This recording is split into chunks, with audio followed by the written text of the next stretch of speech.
would be so much fun. I take it off already, so. Yeah, you would use it for its intended purpose. That'd be awesome. That's why the rest isn't. Okay, the next 20-2 is using derivatives in curve sketching.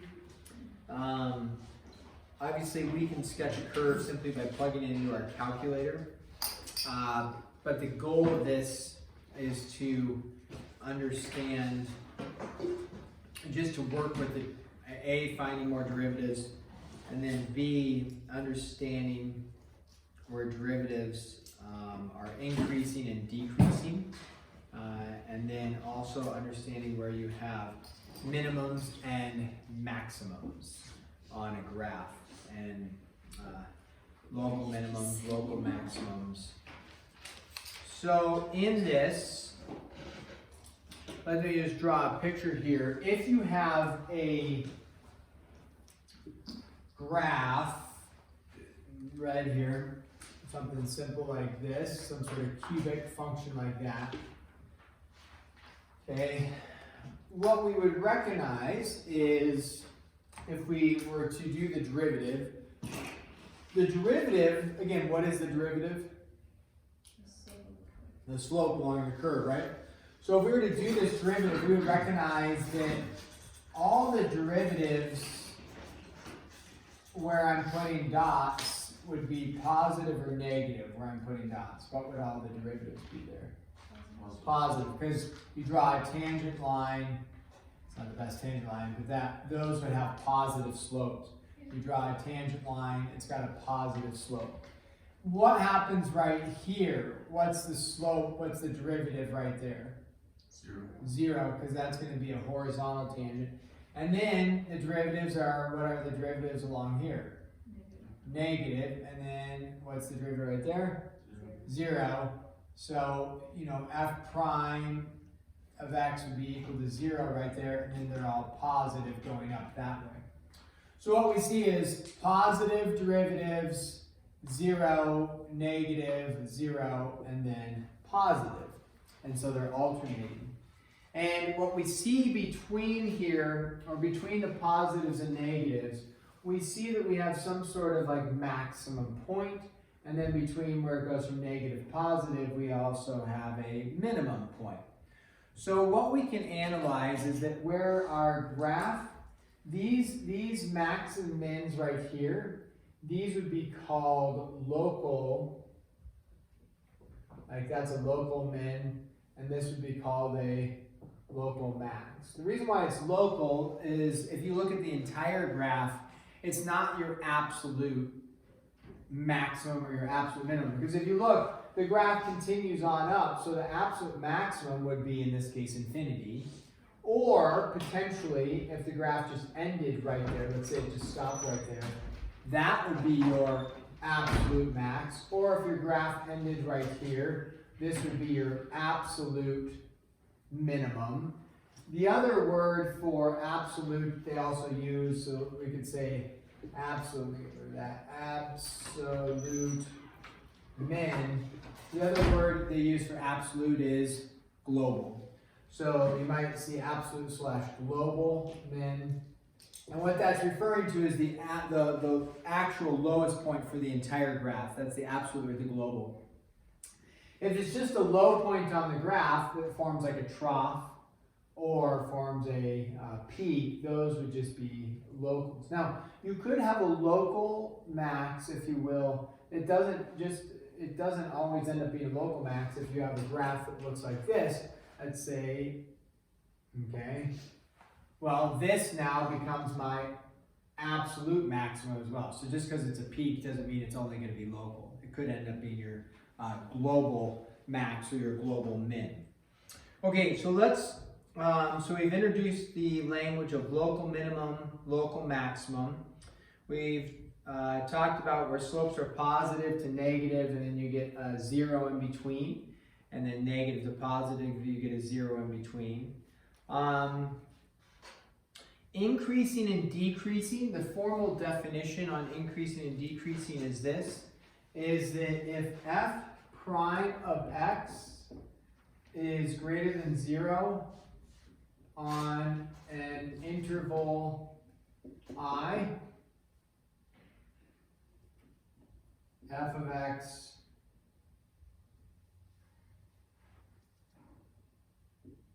rises as x increases and f of x is said to be increasing. Okay, so if your derivative, the key is if f prime of x is greater than 0, meaning if your derivative is positive, then the graph ultimately is said to be increasing. Therefore, if your derivative is f is less than 0, meaning it's negative, I'm not going to rewrite all that stuff, but if it's f prime of x is less than 0 on an interval I, I'll just write on I, f of x is said to be falls as x increases. F of x falls as x increases, and then f of x is said to be decreasing.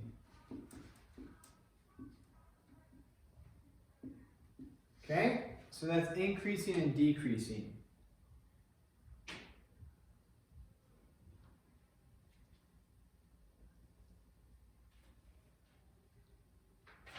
Then, like we already stated, if the derivative is equal to 0, you may have a max or a min.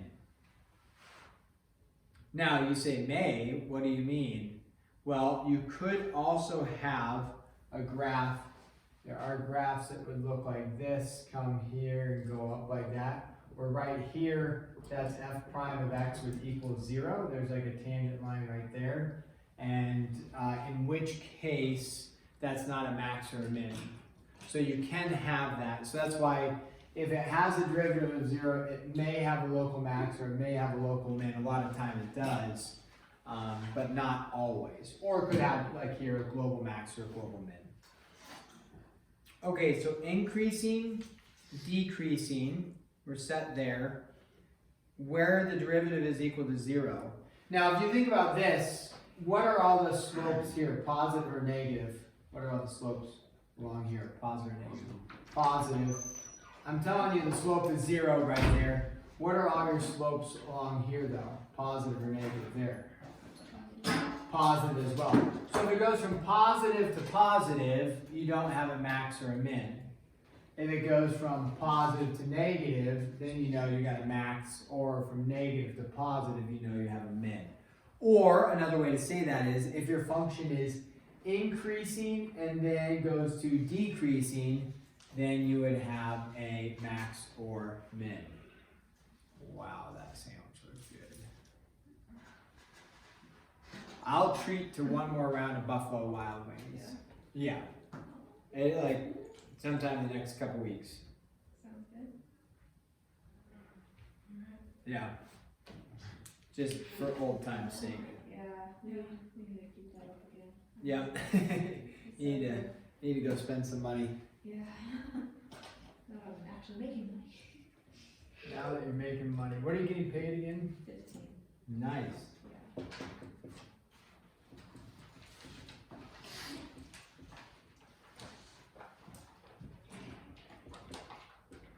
Okay, now when they want you to graph this, what we're really not looking to have you do is punch it into your calculator and call it good. The goal is to use derivatives to get there.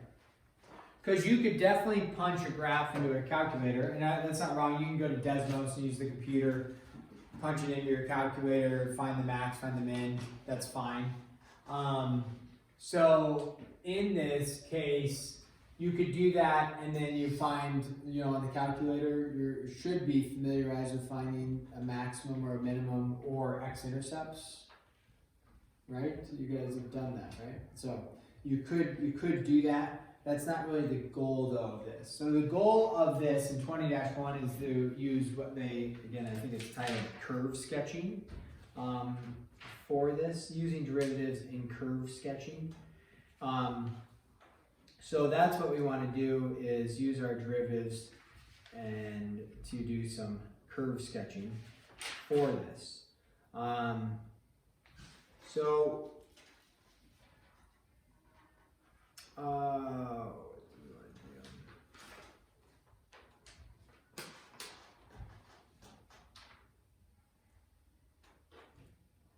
Okay, so maxes and mins, potentially, local maxes and mins, potentially will occur where f prime, like I stated here.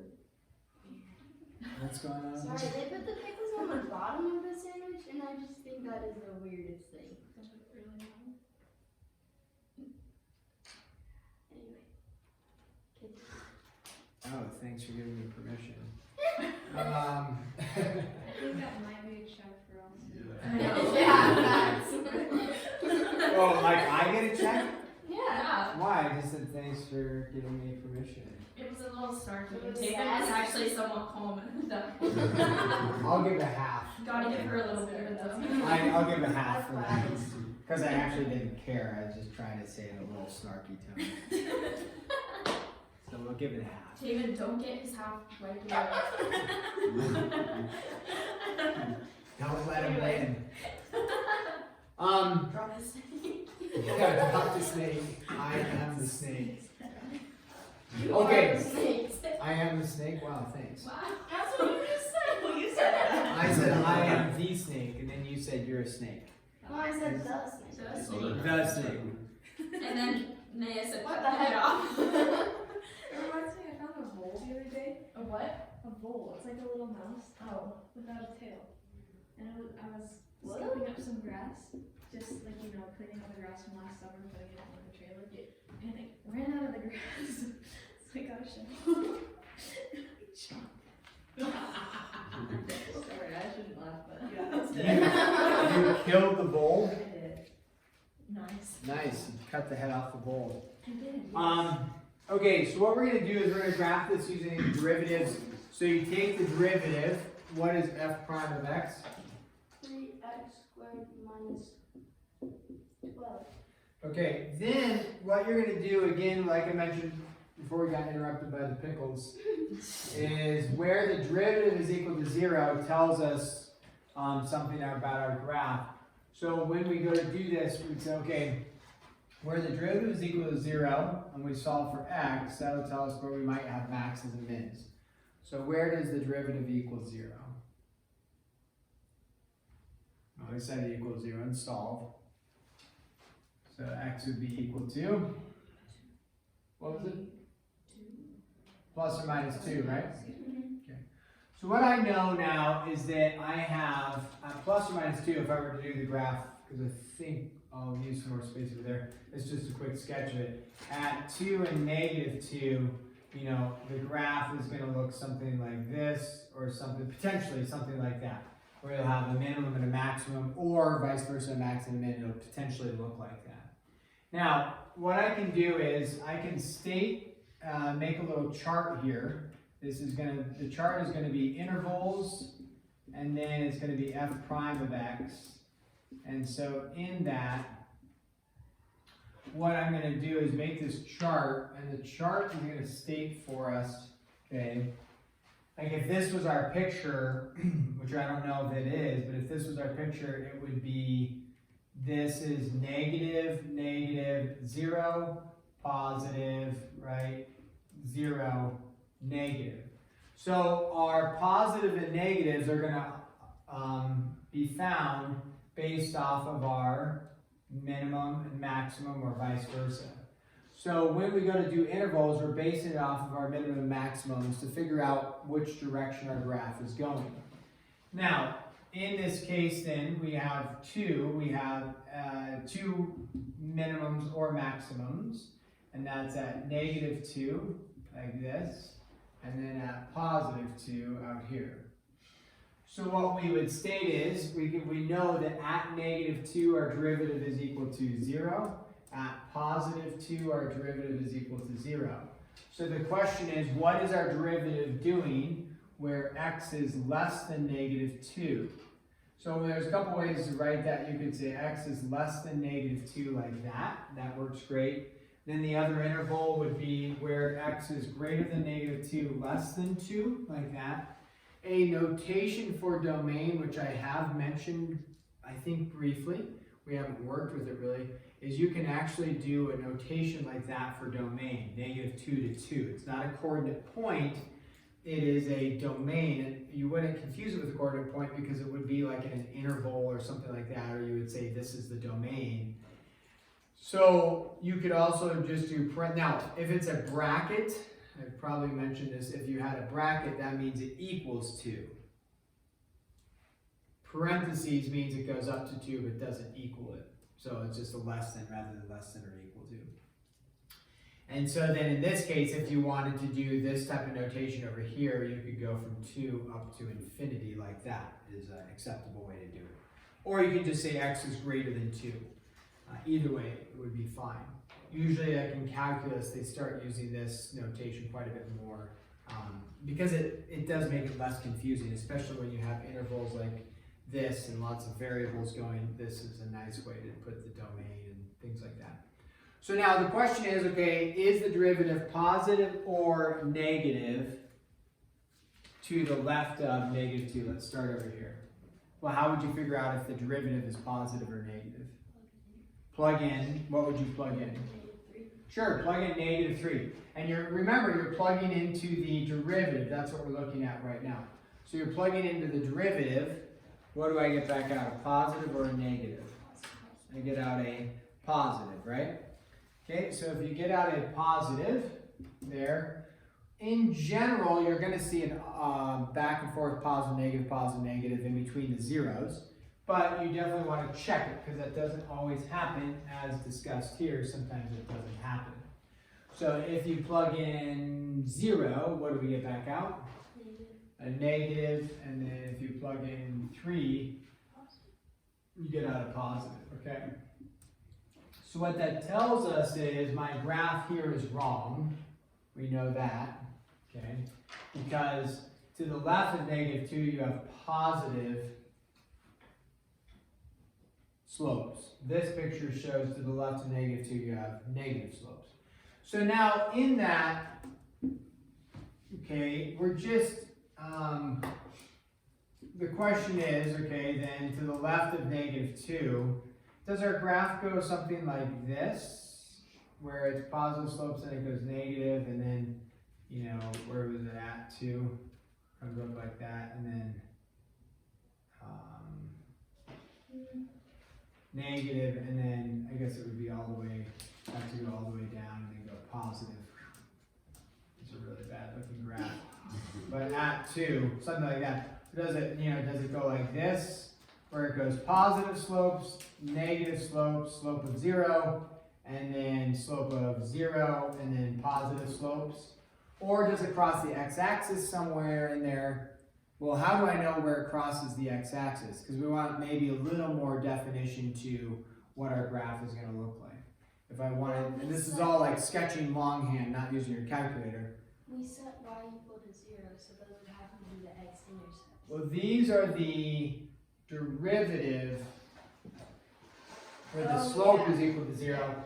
So what Taven is saying, hey, what if you just set the original function equal to 0 and solved that way? Yes. What does that give me for intercepts?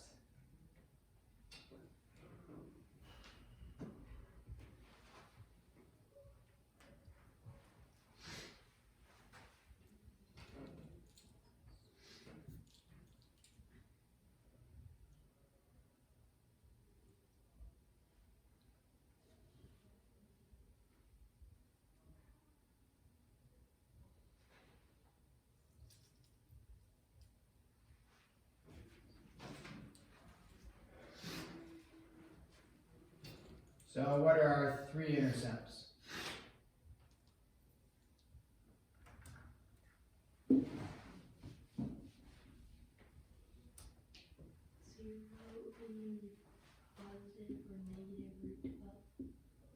Okay? Oh yeah. And what is that in decimal form? Because that'll help us graph it. What's 2 root 3 or root 12 in decimal form?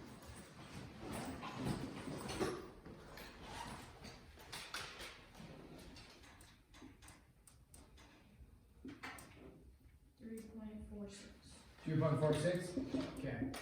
So what that tells us then is we have 0, 1, 2, 3.46. So something like that, and then negative 1, 2, 3.46. Okay. So now that's for where it crosses the x-axis. We determined that somewhere at negative 2 it's going to max out at, and then at positive 2 it's going to max or minimize out at. So what that tells us, we could do, again, if we weren't talking derivatives, we could have just done a sine graph with this and figured out, like, for the original y equals is the, you know, do you have a negative y or a positive y to the left of the x-intercept? We did that before, just doing a sine graph with the x-intercepts like this.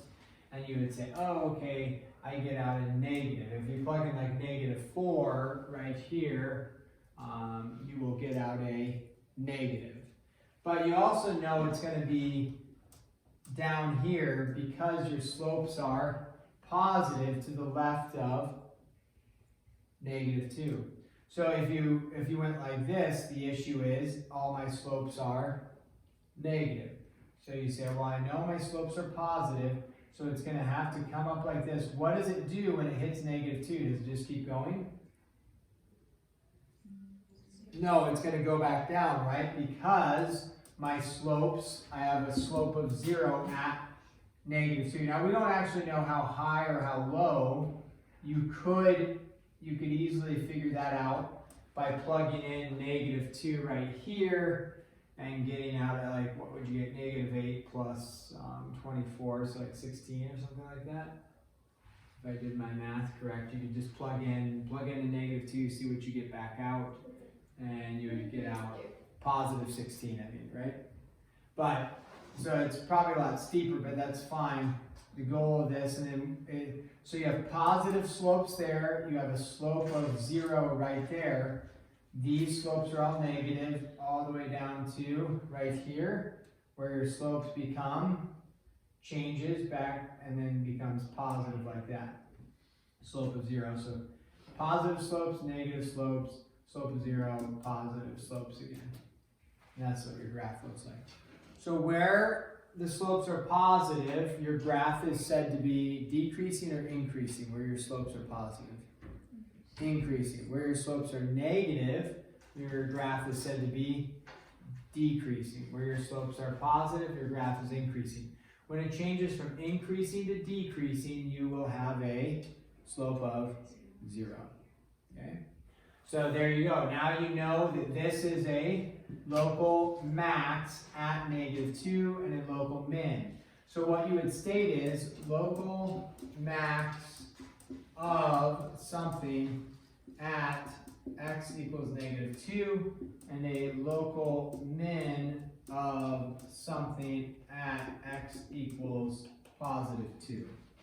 Now, what is the max? What is the min? Well, you're trying to find out what's the y value. 16 and negative 16. And you just do that by, like I stated earlier, right? Just plugging in 2 and negative 2 in your original function and figuring out where it's at.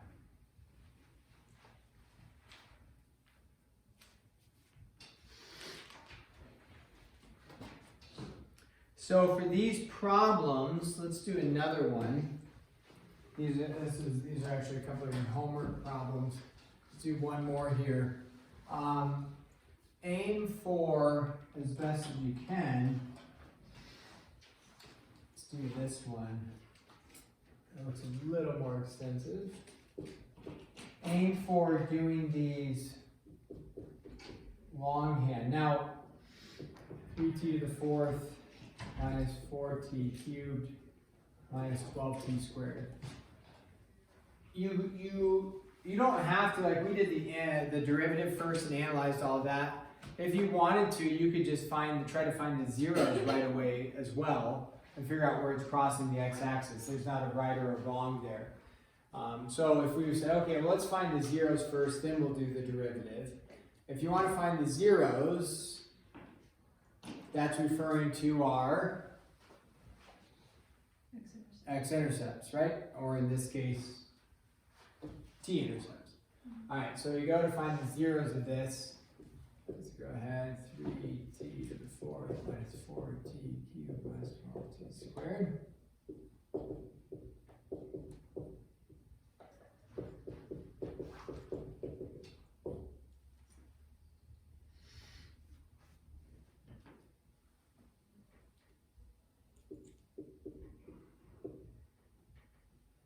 That's not a 0, it's 12.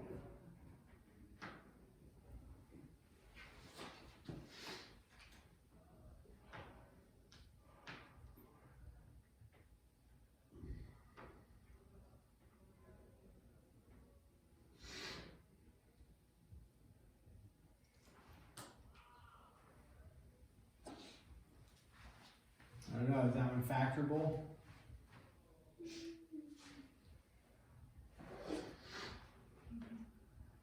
It is? Maybe?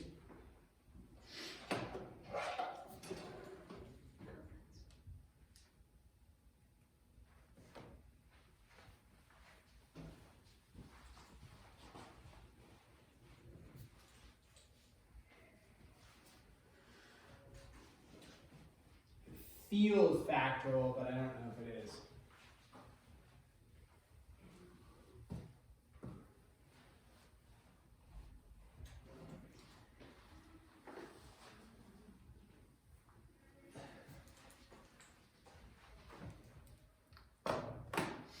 What does Tuna say? Tuna says, I'm on vacation. I wasn't supposed to be here today. Looking I saw your parents though. Yeah, I went Montana. Yeah. Yeah. Oh, they told you? Well, I heard them talking about it this morning. I've had several people tell me today that they've seen it with people Montana. So. Oh, we end up, because almost everybody's gone from BDT, so your crew's not there. They're there chatting up with some guy. He goes to the church. Oh, church dude. What church do you go to? Mac. Oh. I saw a couple other Mac people there too.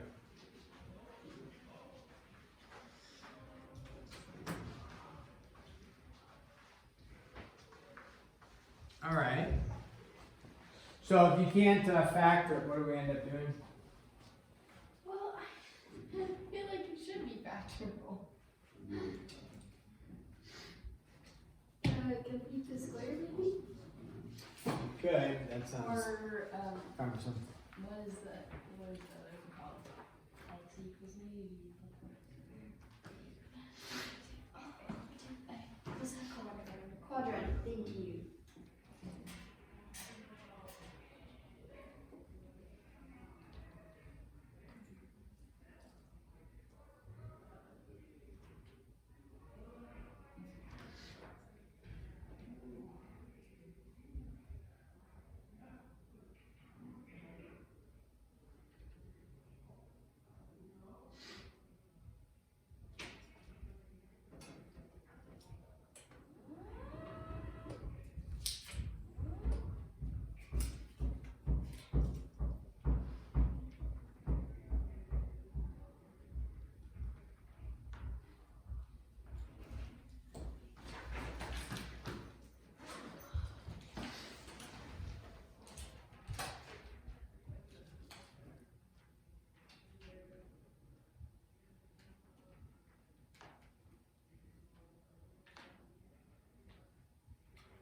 All right, what do we get?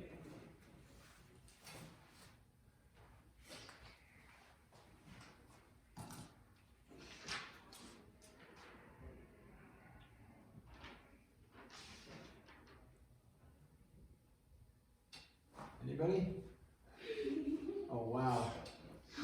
Ooh, this is rough.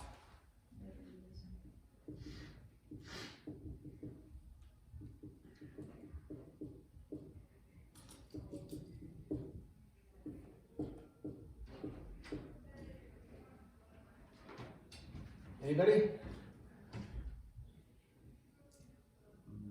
It's like 2 plus or minus 8 root 10 over 3. Okay, give it to me in decimal form. 2.77. 2.77? Is that the same answer you got? Yeah, that's what I got. But,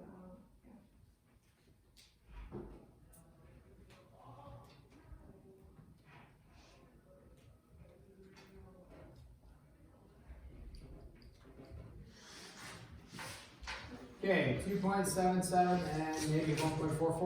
Alright. So then I did that. Way wrong.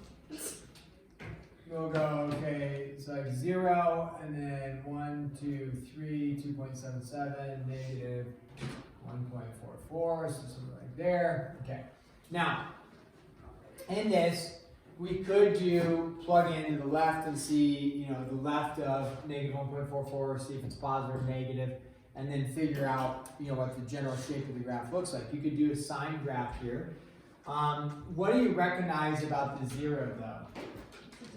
It's a double root, so we expect some sort of hitting and bouncing off there. If you were to do a sine graph, this has nothing to do with the derivative. You would just go like this, and then the question is, what is the graph doing on either sides of these? So if you plugged in like a negative whatever 2, what are you going to end up with? A positive or a negative? If you plug in a negative 2.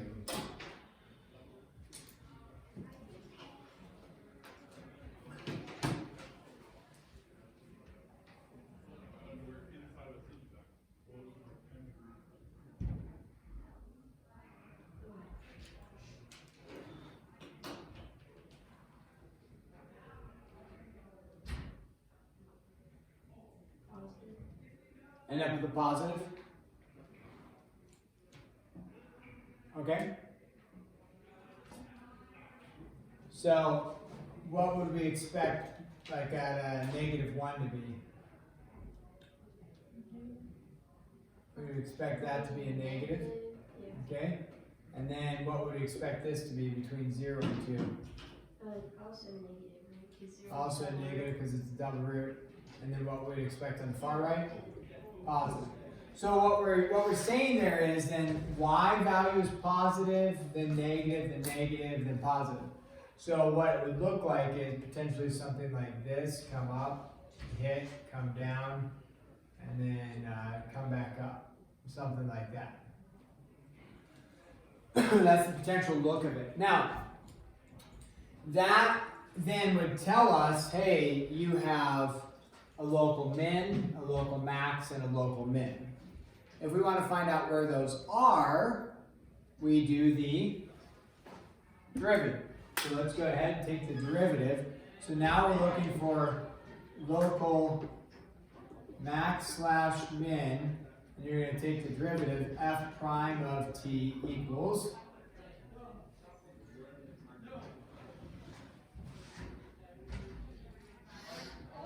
what's our derivative equal to? 12t minus 12t squared minus 24t. 2014. Okay. Then you look for where the derivative is equal to 0. You already know the derivative is equal to 0 at 0 because of the double root issue. And sure enough, if you factor out, I guess we could factor out a 12t, right? And then you'd have t squared minus t minus 2. And that one actually looks factorable, doesn't it? Yeah. That one does. T minus 2, t plus 1? Yeah. Does that work for us?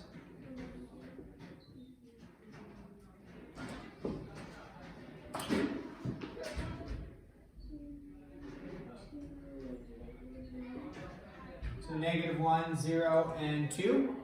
And if you look at your picture, does that, I mean, your picture's not perfect, but does it kind of match our picture? Sure, it should. So like at -1, you're gonna have a minimum, at 0 a maximum, and then over at 2, whatever, that was a little bit off, but over at 2, you're gonna have a minimum. So you'd have 3 in this case. It'd be a local min of what at x equals -1, local max of what at x equals 0, and a local min of what at x equals 2. You could go through and do a whole chart with this, a derivative chart to figure out positive, negative, like we did over here, like that, to figure out the positive and the negatives. I may on the test have one, problem like this that says draw a chart to show the intervals of the derivative, like that. Pretty easy. On your homework, I don't know if I really want you, I mean, it's a fair amount of work to draw those charts and do the derivatives, but something like this should occur where you do the derivative, find the max and mins on your homework right there. Okay? So it'll take a little bit of work